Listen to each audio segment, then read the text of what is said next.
మోదీ తర్వాత ఎవరు నంబర్ 2?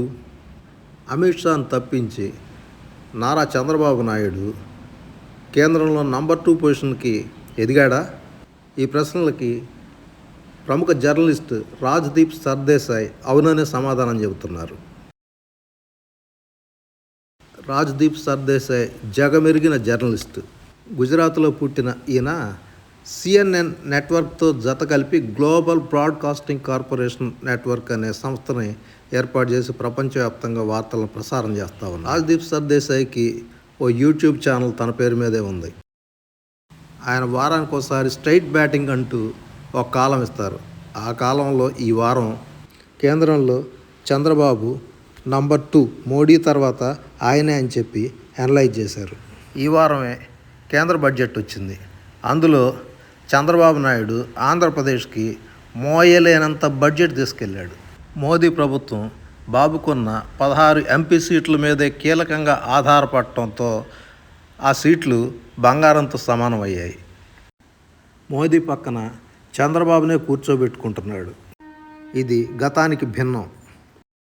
2014లో కూడా చంద్రబాబు ఎన్డీఏలో భాగస్వామి. అప్పుడు ప్రధాని మోదీనే. వారిద్దరి మధ్య ఆనాడు సుహృద్భావ వాతావరణం ఉండేది కాదు.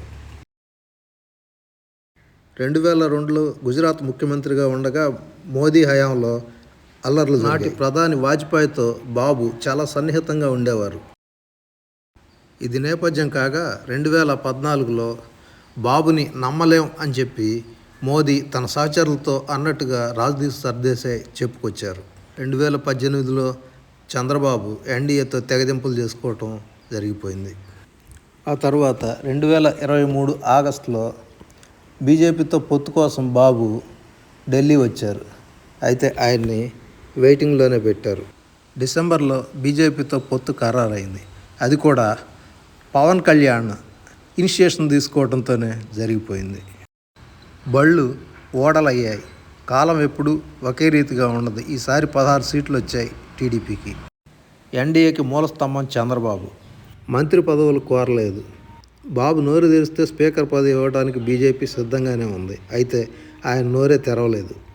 2 కేంద్ర బడ్జెట్లలో బాబు రక్తమాంసాలని పీలవడానికి సిద్ధపడిపోయాడు. అందుకే ఇన్ని పదవులు త్యాగం చేశాడు. ఆర్థికంగా రాష్ట్రాన్ని సుడిగుండ నుంచి బయటకు తీసుకురావటం ప్రధాన ఎజెండా.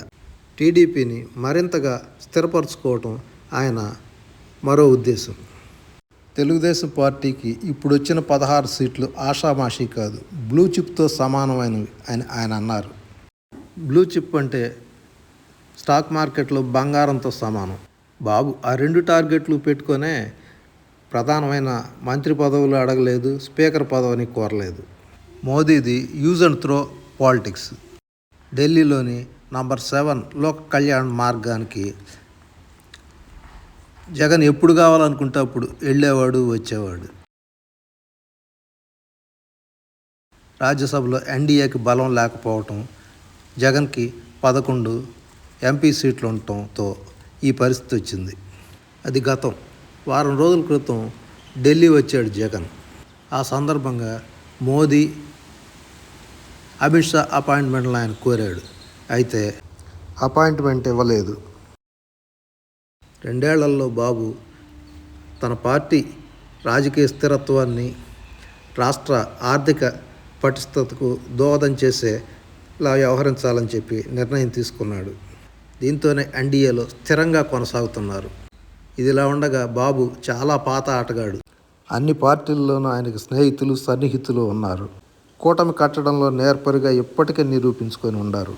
అన్ని రాజకీయ పార్టీలతోనూ పాత పరిచయాలు అలాగే ఉన్నాయి ఆయనకి. నెట్వర్క్ పెద్దది. ఎక్కడ నెగ్గాలో, ఎక్కడ తగ్గాలో ఆయనకు బాగా తెలుసు. బడ్జెట్ కేంద్ర బడ్జెట్లా లేదు. చంద్రబాబు నాయుడిని ప్రసన్నం చేసుకునేడానికి అన్నట్టుగా ఉంది బడ్జెట్. కాకపోతే పనిలో పనిగా నితీష్ కుమార్ కూడా లాభపడ్డాడు. బడ్జెట్ ద్వారా పవర్ షిఫ్టింగ్ కనిపిస్తూ ఉంది. అది చంద్రబాబుని నంబర్ 2 అని చెప్పి గుర్తించేలాగా ఉంది.